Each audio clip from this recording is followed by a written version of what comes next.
Hello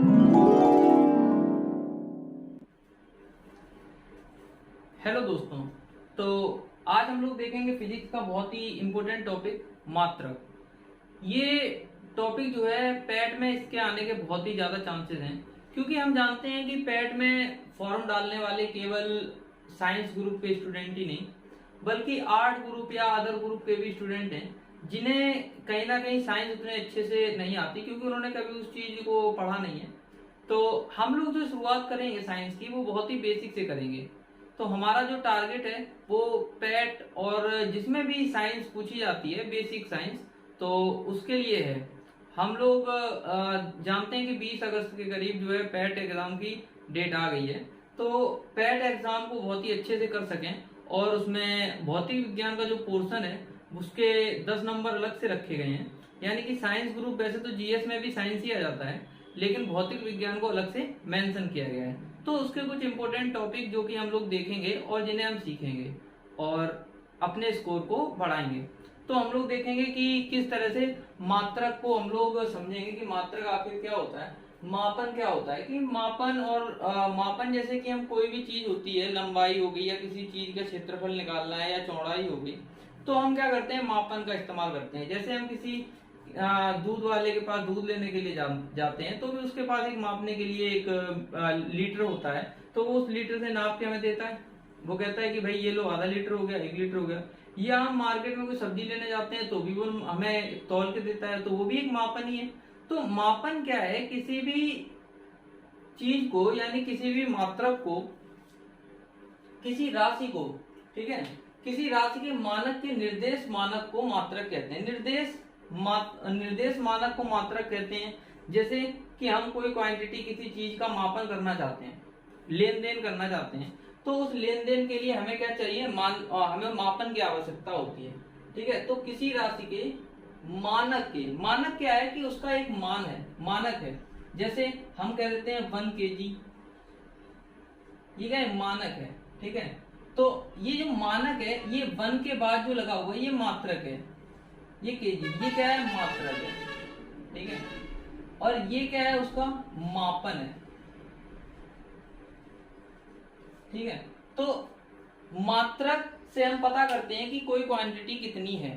ठीक है, तो हम इसे समझेंगे कि ये कितने तरह के इसके जो हमारे मात्रक हैं वो होते हैं। तो मात्रक की बात करें तो बेसिक मात्रक हमारे 2 तरह के होते हैं। 2 तरह के हमारे मात्रक होते हैं। एक हमारा होता है मूल मात्रक और दूसरा हमारा होता है व्युत्पन्न मात्रक।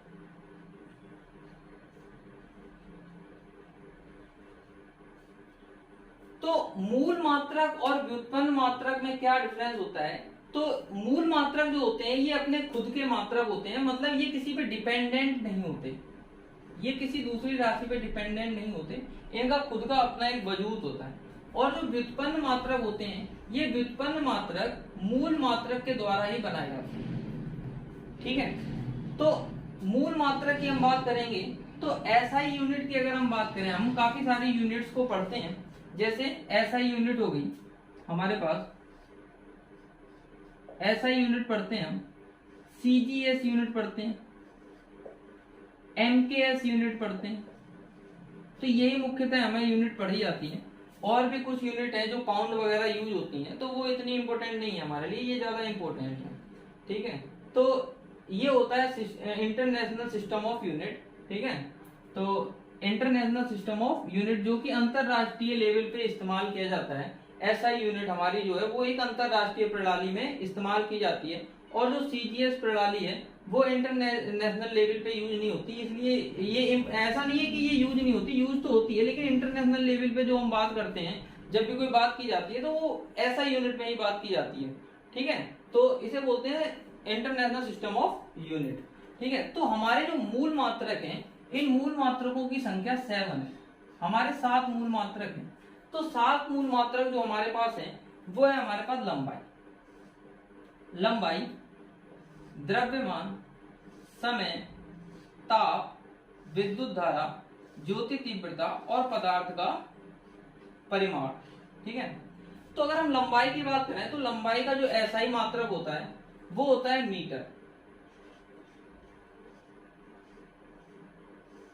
ठीक है, मीटर होता है। और इसका जो संकेत होता है जिससे हम इसे रिप्रेजेंट करते हैं, ये इसे एम से रिप्रेजेंट करते हैं। ठीक है, तो लंबाई की अगर हम बात करें तो लंबाई के हमने काफी सारे मात्रक देखे हैं हमारी किताबों में, बुक्स में। जब भी हम मैथ के क्वेश्चन को सॉल्व करते हैं तो ऐसा नहीं है कि केवल मीटर ही। ठीक है, तो हम सेंटीमीटर भी देख चुके हैं, हम सेंटीमीटर के बारे में भी जानते हैं। ठीक है, इससे ऊपर बढ़ जाए मीटर से, ठीक है, तो अगर हम मीटर से ऊपर बढ़ जाए तो किलोमीटर के बारे में भी हम जानते हैं।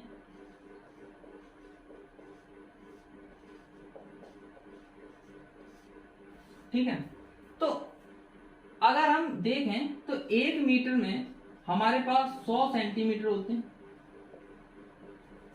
ठीक है, हमारे पास कितने सेंटीमीटर होते हैं? 100 सेंटीमीटर होते हैं। और हमारे पास 1 किलोमीटर में 10⁻³ मीटर होते हैं। सॉरी, 1 सेंटीमीटर में हमारे 10⁻⁻² मीटर होते हैं। ठीक है, यानी 1 मीटर में हमारे 100 सेंटीमीटर होते हैं, तो 1 सेंटीमीटर में 10⁻² मीटर होगा। ठीक है, तो इसके बाद हम बात करें अगर मीटर के कुछ और इंपॉर्टेंट यूनिट्स को अगर हम देखना चाहें तो उसमें एक बहुत ही इंपॉर्टेंट यूनिट आती है, वो है हमारे पास प्रकाश वर्ष। प्रकाश वर्ष, प्रकाश वर्ष की बात करें अगर इसका इस्तेमाल कहाँ होता है, ये लंबाई की बहुत ही बड़ी यूनिट हम कह सकते हैं प्रकाश वर्ष। जैसे कि स्पेस में पृथ्वी से सूर्य के बीच की दूरी अगर पता करनी है, ठीक है, या कोई बहुत ही ज्यादा दूरी है जिसे हम इतनी आसानी से किलोमीटर में अगर नाप रहे हैं तो बहुत ज्यादा लंबी जा रही है, जिसमें कई 000 लगते जा रहे हैं, तो उसे किलोमीटर में लिखना, रिप्रेजेंट करना हमारे लिए बहुत ही ज्यादा डिफिकल्ट हो जाएगा। ठीक है, तो इसलिए हम क्या करते हैं, प्रकाश वर्ष का इस्तेमाल करते हैं। तो एक प्रकाश वर्ष जो हमारे पास आता है, एक प्रकाश वर्ष जो हमारे पास आता है, ये होता है 9.46 इंटू 10⁻15 मीटर। 9.46 into 10⁻15 metre. ठीक है, तो ये चीज हमें ध्यान में रखनी है कि किस तरह से हम इसको रिप्रेजेंट करते हैं।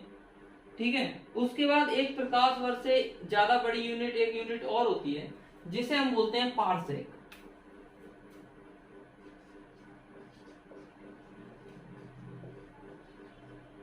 तो एक पारसेक बराबर जो होता है वो होता है 3.26 प्रकाश वर्ष।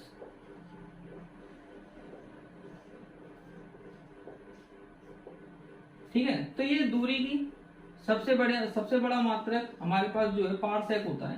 ठीक है, उसके बाद प्रकाश वर्ष होता है, फिर हम कह सकते हैं किलोमीटर है, मीटर है, सेंटीमीटर है, और भी काफी सारी यूनिट इसकी बन सकती हैं।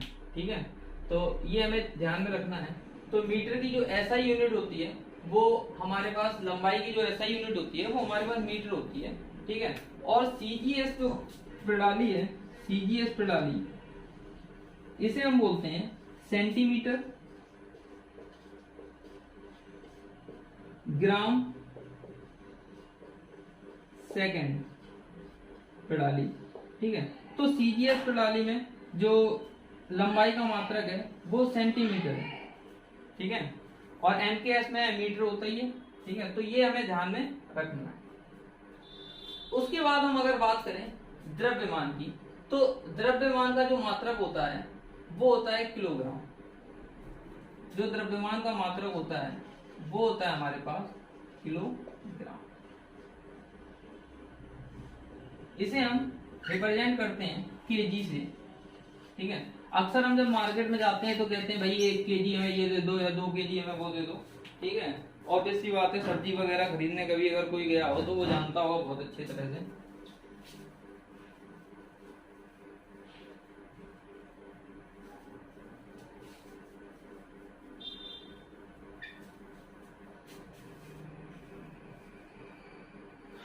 तो किलोग्राम हम जानते ही हैं। ठीक है, इसमें कुछ खास है नहीं इतना। ठीक है, तो द्रव्यमान का मात्रक किलोग्राम होता है। ठीक है, उसके बाद हम बात करते हैं समय की। तो समय का जो मात्रक होता है वो होता है सेकंड।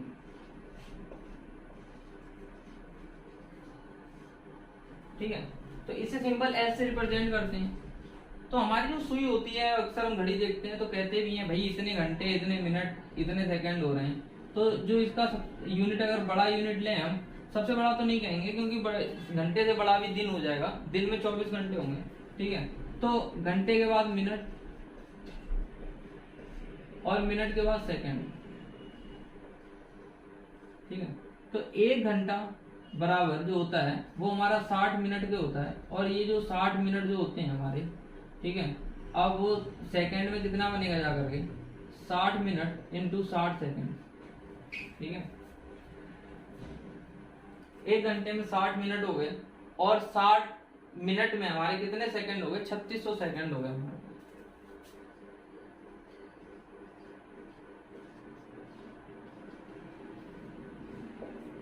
तो बात हमारे पास क्लियर है एकदम, ठीक है। इससे बड़ा अगर तुम्हें लेना है तो दिन ले सकते हो। तो एक दिन में हमारे पास 24 घंटे होते हैं, सभी लोग जानते हैं, कोई बहुत बड़ी चीज नहीं है, ठीक है। घड़ी देखना सभी को आता है, ठीक है। लेकिन बेसिक का मतलब बेसिक है, तो मैं इसे छोड़ूंगा नहीं, जरूर बताऊंगा, ठीक है।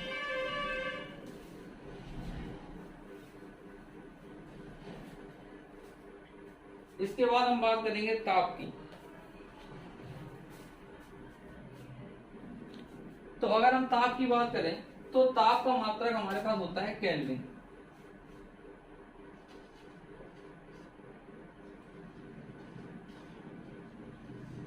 इसे के से रिप्रेजेंट करते हैं, ठीक है। तो हमारे पास जो ताप का मात्रक होता है वो होता है केल्विन, और इसे के से रिप्रेजेंट करते हैं। ताप के हमारे पास और भी मात्रक होते हैं, डिग्री सेंटीग्रेड होता है, ये डिग्री केल्विन कह सकते हो, ठीक है, केल्विन। और ये डिग्री सेंटीग्रेड होता है हमारे पास, फ़ारेनहाइट होता है, ठीक है। तो ये हमारे पास ताप के मात्रक होते हैं। ताप के बारे में सभी लोग जानते हैं, ठीक है, कि कितने डिग्री सेंटीग्रेड बुखार हुआ है। आजकल कोरोना टाइम में वैसे भी सबको पता ही चल चुका है कि भाई टेम्परेचर बहुत डेंजरस भी हो सकता है, बुखार किसी को नहीं आना चाहिए, अच्छी बात है, ठीक है। तो उसके बाद हम बात करते हैं विद्युत धारा की। तो विद्युत धारा का जो मात्रक होता है वो होता है एम्पियर,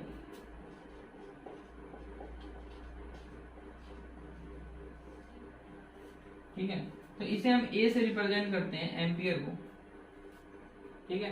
तो एम्पियर को ए से रिप्रेजेंट करते हैं। तो बहुत सारे जो इंस्ट्रूमेंट हम इस्तेमाल करते हैं, हमारे घरों में भी इस्तेमाल होते हैं, तो उसमें हम अगर देख सकते हैं कि उसमें लिखा रहता है कि भाई इतने एम्पियर इसमें जा रही है। आजकल जो हम मोबाइल चार्जर इस्तेमाल करते हैं तो उसमें सब बकायदा लिख करके आता है कि भाई इतने एम्पियर का है, इतने वाट का चार्जर है, फलाना ठिकाना, बहुत कुछ आने लगा है। पहले लोग इतना ज्यादा ध्यान नहीं देते, लेकिन अब सब ध्यान देते हैं, ठीक है।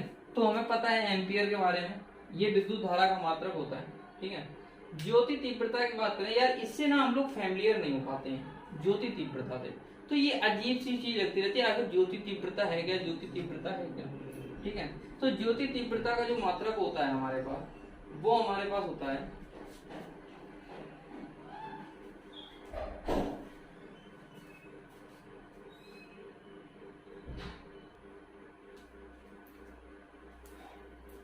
तो हम ज्योति तीव्रता की बात कर रहे थे। तो ज्योति तीव्रता का जो मात्रक होता है वो हमारे पास होता है कैंडेला,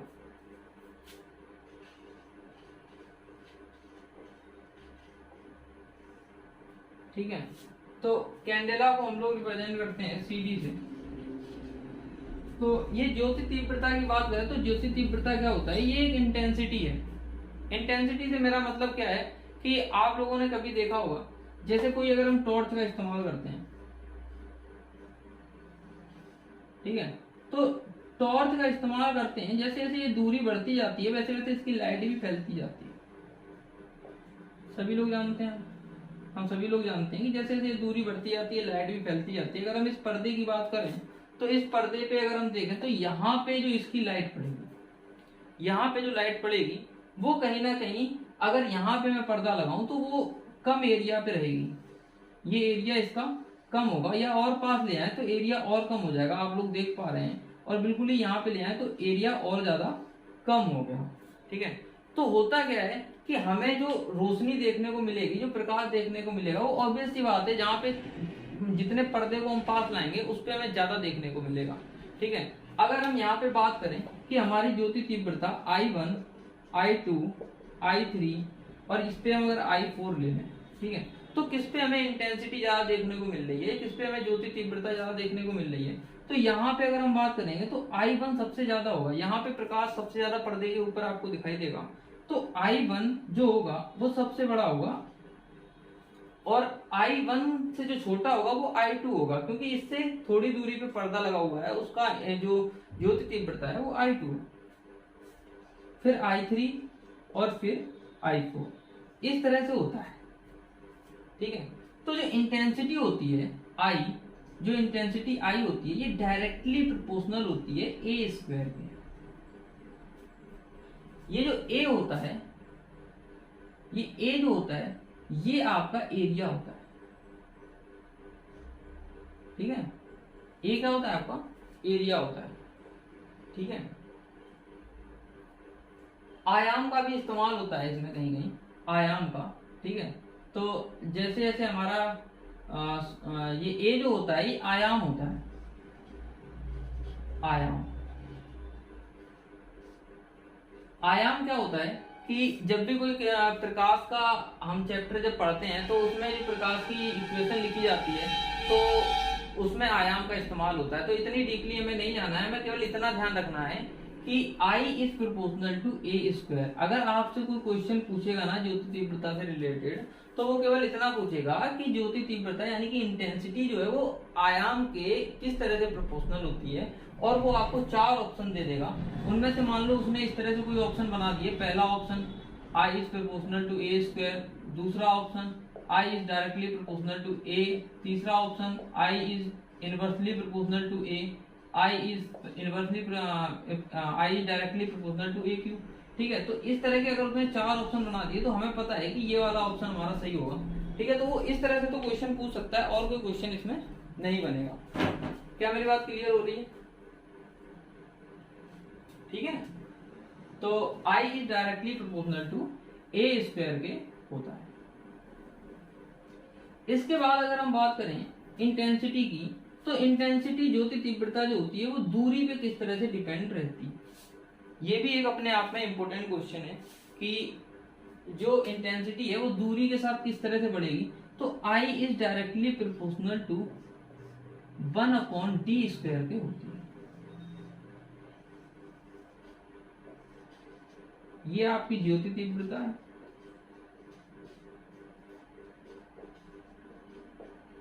और ये आपकी दूरी है,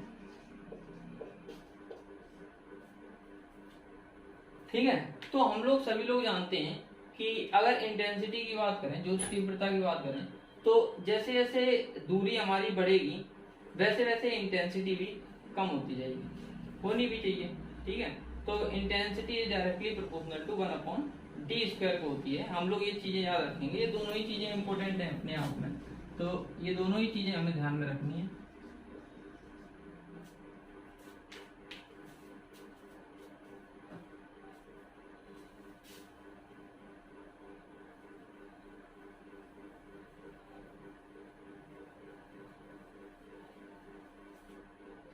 इसके बाद हम लोग बात करेंगे पदार्थ की मात्रा। पदार्थ की मात्रा जो होती है इसे हम मोल से रिप्रेजेंट करते हैं, मोल से रिप्रेजेंट करते हैं, ठीक है।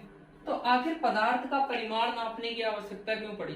जितनी भी रासायनिक क्रियाएं होती हैं, जितनी भी रासायनिक क्रियाएं होती हैं उनके लिए पदार्थ का परिमाण पता होना बहुत जरूरी है, ठीक है। तो जैसे हम बात करें, जैसे कोई रिएक्शन अगर लिखी हुई है H+Cl से HCl हम बना रहे हैं जो कि एक एसिड है, ठीक है। अगर हमने इसके 1 मोल लिए हैं और Cl के भी 1 मोल लिए हैं तो हमें 1 मोल HCl मिलेगा। पदार्थ की मात्रा क्यों कह रहे हैं, जैसे अगर हम मार्केट में जाएं और हम ये कहें भाई हमें 1 दर्जन केले चाहिए,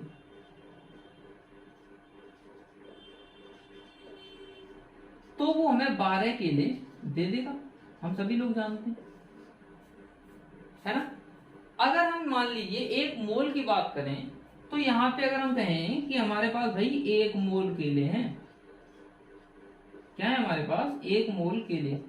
तो 1 मोल केले का मतलब हो गया 6.023 इंटू 10⁻23 केले।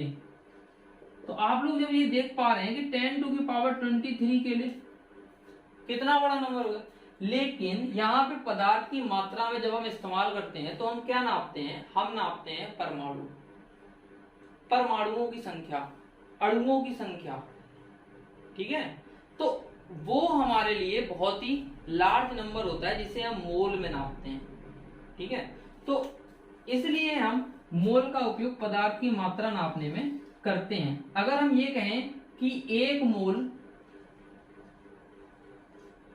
हाइड्रोजन एटम यानी कि हाइड्रोजन परमाणु, तो ये हो गए 6.023 इंटू 10⁻23 परमाणु।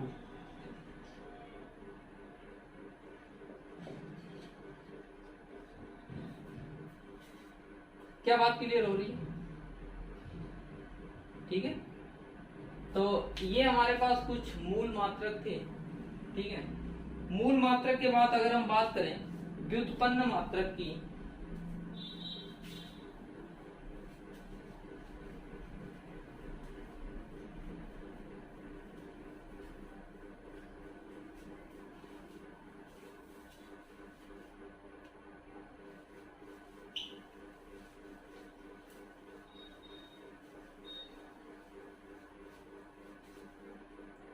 तो अगर हम व्युत्पन्न मात्रक की बात करें तो जैसे हमारे पास बल हो गया,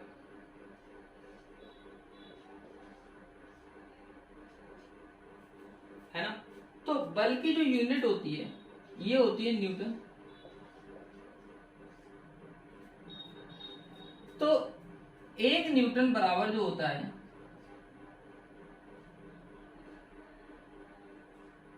F बराबर ma से अगर हम देखें तो ये जो आता है ये हमारे पास द्रव्यमान होता है, ये बल है और ये त्वरण है। ठीक है, तो इसकी अगर यूनिट देखें तो केजी मीटर पर सेकेंड स्क्वायर, ये हमारे पास आएगा। बल का जो मात्रक आएगा केजी मीटर पर सेकेंड स्क्वायर, ये हमारे पास एसआई यूनिट में मात्रा लिखा हुआ है। लेकिन यहाँ पे क्या है कि ये यूनिट को हमने केवल एक मात्रक से रिप्रेजेंट नहीं किया, हमने इसको बनाया है। इसमें देखो केजी भी है, मीटर भी है, सेकंड भी, यानी कि 3 मूल मात्रकों से मिलकर एक व्युत्पन्न मात्रक बना हुआ है। इस चीज को हम लोग समझेंगे। ठीक है, अगर हम बात करें सीजीएस यूनिट में, अगर बल्कि हम सीजीएस यूनिट के बारे में बात करें तो ये होती है 1 newton is equal to 10⁵ dine.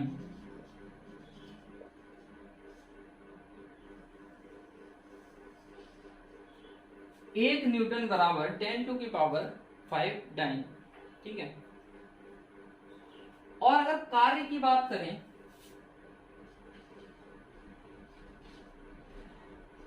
तो इसकी जो यूनिट होती है ये होती है जूल।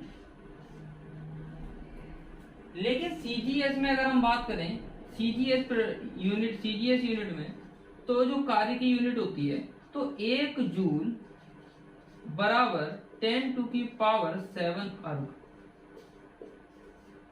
ये आता है हमारे पास। तो ये चीजें याद रखने वाली हैं और हम इन चीजों को याद भी रखेंगे, समझेंगे कि किस तरह से होता है।